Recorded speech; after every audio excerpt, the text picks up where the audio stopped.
Hi there and welcome to this video. I just thought I'd give you an update on what I believe the impact is going to be of coronavirus financially and fiscally, and what we might see happening in the house prices, what might change in the housing market over the coming weeks and months ahead. Now, I'm going to start by pre-framing this video by saying I do not have a crystal ball.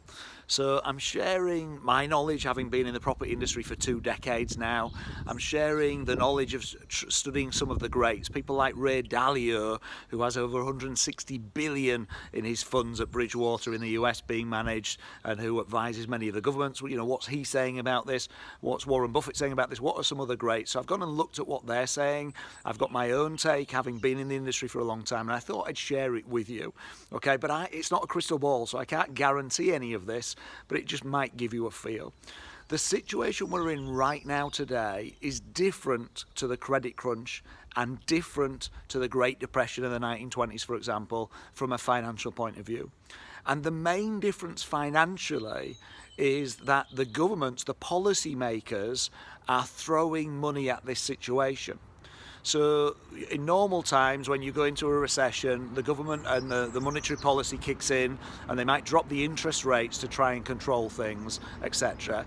But in this situation right now in the UK, where I'm speaking, the governments are totally financially committing as much money as they possibly can, in the hope that in the next 3, 4, 5 months we get through this and we manage to get back to some sense of normality. Now, they don't know they can definitely achieve that, but by throwing all this money, paying for all these furloughed workers, throwing all this money to support business, etc., they're hoping to stimulate the economy through that 3, 4 month period so that we recover. Okay, that will either succeed or it will fail, and I'll talk a bit about both of those in this video.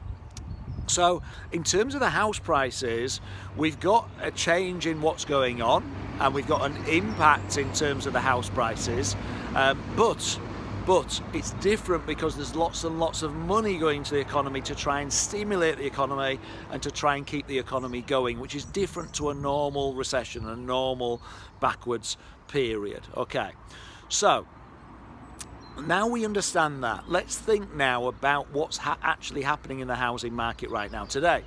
So right now today, we've got a drop in supply and we've got a drop in demand. If your supply remains the same, so there's a supply of houses in this instance, and demand drops massively, but there's the same supply, prices drop. If supply stays the same and demand flies through the roof upwards, then prices increase because there's more demand than there is supply. In this current climate, we have got demand dropping significantly. People aren't going to be buying houses as much in the next 3 or 4 months, for definite, okay? But we've also got the supply dropping. People are not going to sit at home and say, I know, I'll put my house up for sale today and get the estate agent round. The estate agent can't come and view the house.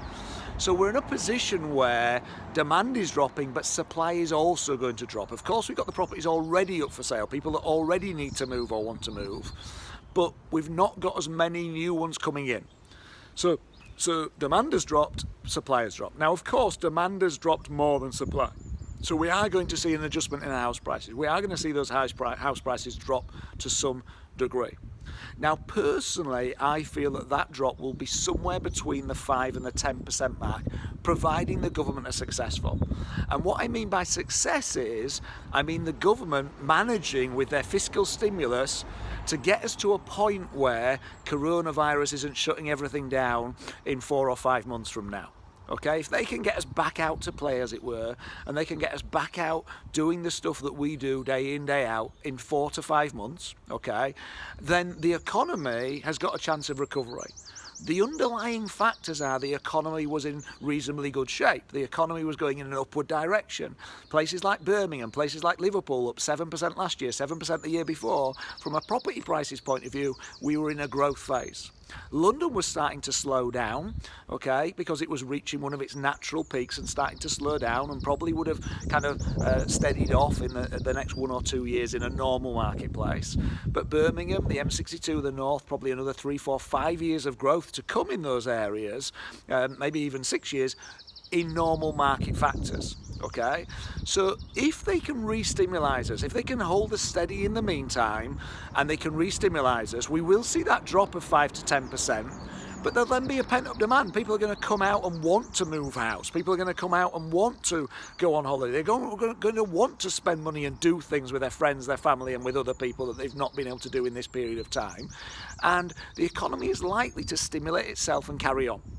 And if the government can get the businesses through this period, if it can get the jobs through this period so people still have their jobs and still have a business, then we're going to be in good shape. We're going to be okay. You will still see that dip. What that means, in my opinion, is the best time if you're going to be buying properties is going to be in 3 to 9 months from now. So the end of June to the end of December type period is going to be the time that you're going to get the best price, whether that's you moving for a residential purchase or whether that's you looking to buy a buy-to-let property. That's when you'll get the best price. And there will be some people then that need your help, people that need to sell. Some builders are going to need to sell. They need to get the properties, build them and sell them. If they don't sell them, they can't pay their bills, they can't pay for the contractors they've got. So some builders will be willing to break even at that point just to get rid of the property, get the cash back in, and to be able to go again and to be able to pay everybody. So they will need to sell at that point. There will be some people that need to sell because they've decided, in isolation, they don't actually like each other anymore. That's going to happen. The highest divorce rate is just after Christmas, the highest separation rate just after Christmas. That's a time where we have financial pressure. That's a time where we spend lots of time together and we're under stress. Right now in isolation, financial pressure, lots of time together, under stress. Sadly, very sadly, the divorce and separation rate is likely to go up, and those people will need to move. They will want buyers to be in the market so they can get on with their lives and move forward. I don't want them to separate, by the way. That's not what I'm hoping. But it will happen. So we can help these people. There are also people out there that have got savings that need help. They're earning nothing now the base rate's dropped as much as it has. So can you find a way that they can invest their money and make some money for them and make some money for you and help these people that need to sell? And you can learn more about that, okay? So that's what I believe will happen with house prices if the government is successful, that the best buying time will be between the end of June this year to the end of December. I've not got a crystal ball, I can't promise you that. If, however, we fail to get control of coronavirus, which could happen, and it takes us 15 months until the vaccines are all in place and everybody can be vaccinated. It takes us that length of time, and businesses are suffering that long. Some businesses will then give up. People say, I can suffer for 3 or 4 months, but I can't suffer for 10 or 12. It's not worth keeping suffering because there'll be not enough left at the end to make the suffering worth it. So if that's going to happen, what you will then see is us go into a recession. And if we go into that recession, the odds are we've still got those underlying factors that can pick us back up.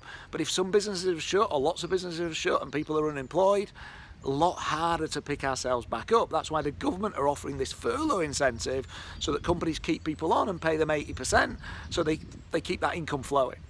So from that point of view, if we reach that point, we'll already be down 5 to 10%. Where will we end up? Now again, I can't predict that, or I can't definitely tell you that, but my feeling is it won't be any worse than a 15% drop. So if you end up buying between June and December, I don't think it will go down massively after that. I think that will be the main adjustment. And the reason I say that is if you look at any of the times our property market has fallen, the credit crunch, the Great Depression, the periods in between, when it falls, it never falls more than 15%, normally never more than 10%. When the credit crunch happened, it didn't really fall more than 10%. There were certain pockets of the country where it did, certain niche areas, but as a general rule, fell less than 10%. So even when we have bad recessions, it doesn't normally fall more than that. So that can't guarantee the past performance, doesn't guarantee the future, but I believe we'll probably end up at 10 to 15% down from where we are now. And what's really important is if you've got properties already, or if you're buying properties, I'm talking investment properties now, that you make sure they've got good cash flow as well as good capital growth, because then you've got the cash flow coming in when the market isn't doing so well, and when the market is doing well, then you've got the equity releases that you can make to buy more houses, or equity releases to live on at that point in time. Okay, so now There's lots more to cover than that, obviously, but I just wanted to give you a feel of what quite possibly could happen with what's going on right now. And yeah, that shorter term one again, if it's June to December, but we get into recovery quite quickly and people start wanting to move again and everything else, it will recover. Now, will it recover back to where it is now? Probably not. It will probably fall 3 or 4% short, but then we'll go back into those underlying factors, and I would envisage the Midlands and the North then continuing to rise over a period of the next 2, 3, 4 years or so. So if you're thinking of investing in property, either as a residential purchase or for you as an investor, then obviously the best time to probably be buying is in 3 to 9 months from now.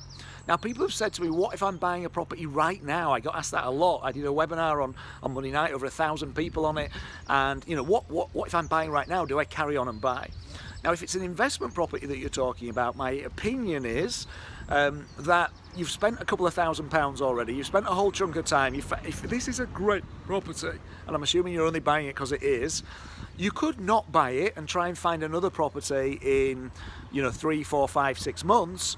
But you're going to have to do all that work again, then you're going to have all that spend again, and if the market's only adjusted 5, 7, 8%, for all the extra work, is it really worth it for the extra bit of saving? Now, if that property is 250k plus, if you're buying a £3 million house, of course that extra work's worth it. I'd be waiting.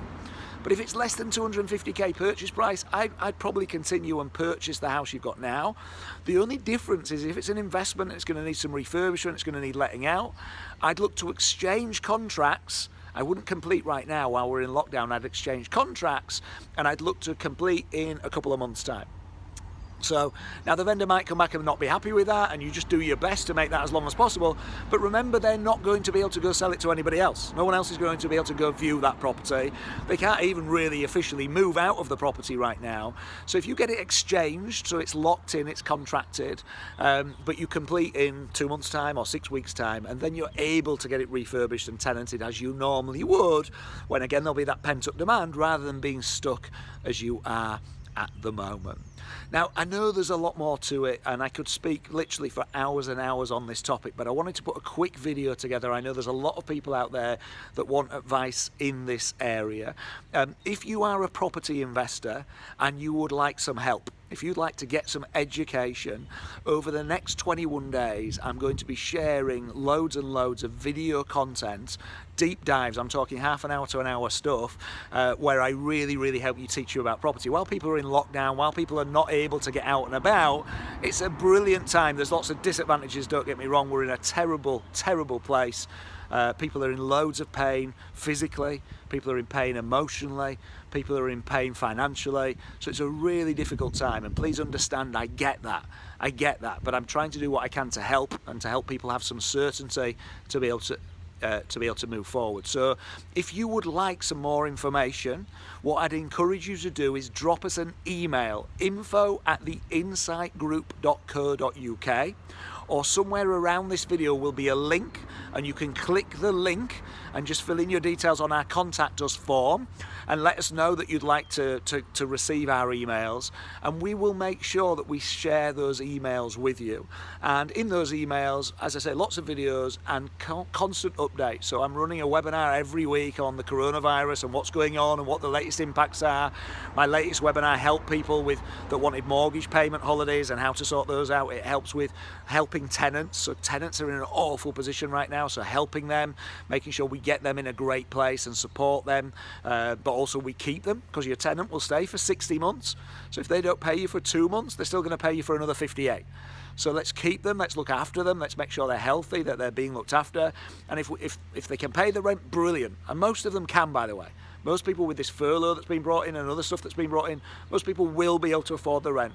And if they can't, part payments or whatever. But I've got all sorts of webinars, all sorts of content on this. So click the link somewhere around this video, put in your contact details into the contact us box, and we will make sure that we're sharing all of this information with you so that you can support yourself and your friends and your family as best you can in this time. I'm wishing you all the best for your health personally, for your family's health, your friends' health in these really difficult times, and I hope you found this video useful. And yeah, for those that want more education, as I say, click the link, and I really look forward to helping you, or drop an email to info@theinsightgroup.co.uk. I'll speak to you soon. Take care. Thank you. Bye.